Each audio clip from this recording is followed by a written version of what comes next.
There's a certain kind of person who can light up a room, laugh with everyone, hold deep conversations, and yet, the moment it's over, they feel drained instead of fulfilled. It's not sadness. It's exhaustion that comes from feeling too much. For them, being social is not fake, it's just intense. Every word, every gesture, every silence holds energy. And when they return home, they feel that invisible weight pressing down, begging for solitude. Psychologists call this the social battery, the mental and emotional energy needed to engage with people. Some people recharge through interaction, others through isolation. The ones who always need to be alone after socializing are often the empaths, the deep thinkers, and the observers, people whose minds never stop reading between the lines. They notice the way someone's tone shifts mid-sentence, the way eyes flicker with discomfort, the small pauses that others overlook. And every one of those details gets processed, felt, and stored. It's like living life with the volume turned all the way up.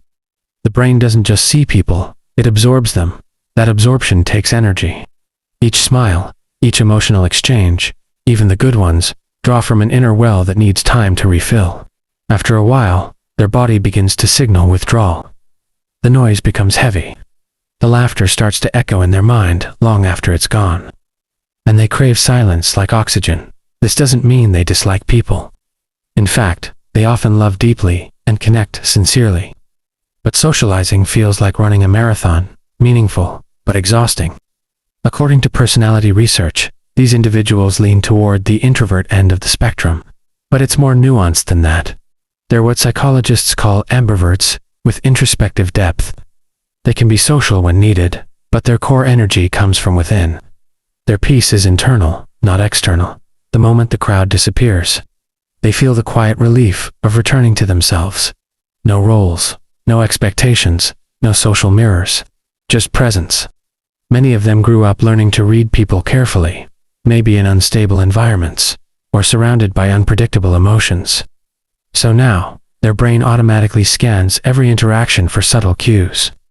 This hyper-awareness, once a survival skill, becomes emotional labor. Even a friendly gathering can feel like mental overdrive. They replay conversations, not to judge, but to understand. Did I say too much? Did they mean that differently? Did I read that wrong?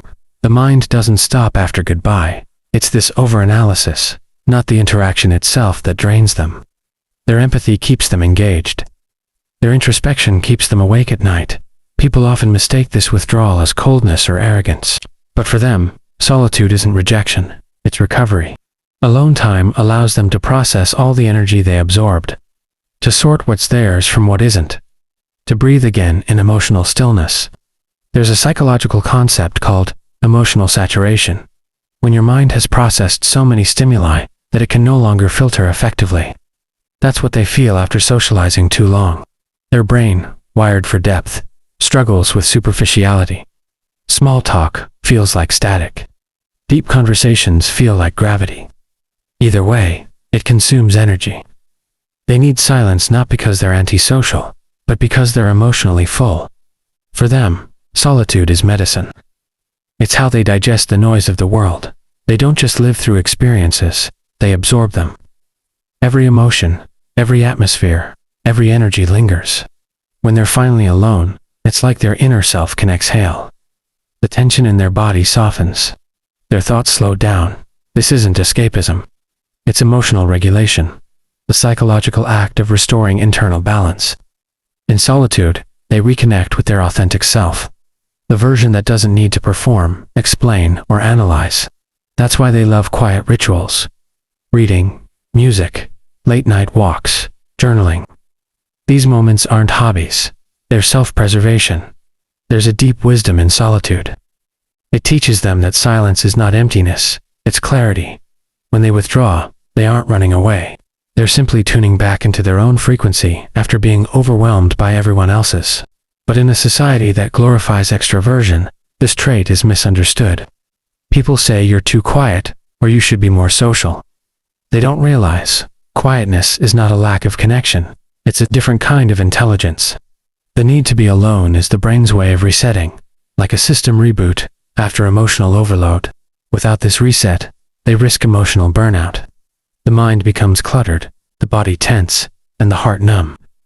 That's why, after social events, they crave isolation as much as others crave company. It's not optional, it's necessary. Solitude becomes a sacred space, not loneliness, but presence without performance. In that space, they reflect on who they were in those interactions, what felt real, what felt forced, and what drained their spirit. It's also where they find creative inspiration. Many artists, writers, and thinkers share this pattern, needing solitude to transform social noise into art, insight, or clarity. Solitude is where overthinking turns into understanding. It's where chaos finds shape. That's the secret power of those who always need to be alone. After socializing, their withdrawal isn't weakness. It's wisdom. They understand that connection is valuable, but self-connection is vital. Every conversation, every emotion, leaves an imprint. Time alone is how they clear the canvas for what's next. In solitude, they rediscover their center, the quiet, grounded core beneath all the world's noise. They stop replaying moments and start understanding patterns. They realize not every silence needs to be filled, and not every connection needs to be constant. This kind of mind is rare. It feels deeply, reflects endlessly, and seeks truth quietly.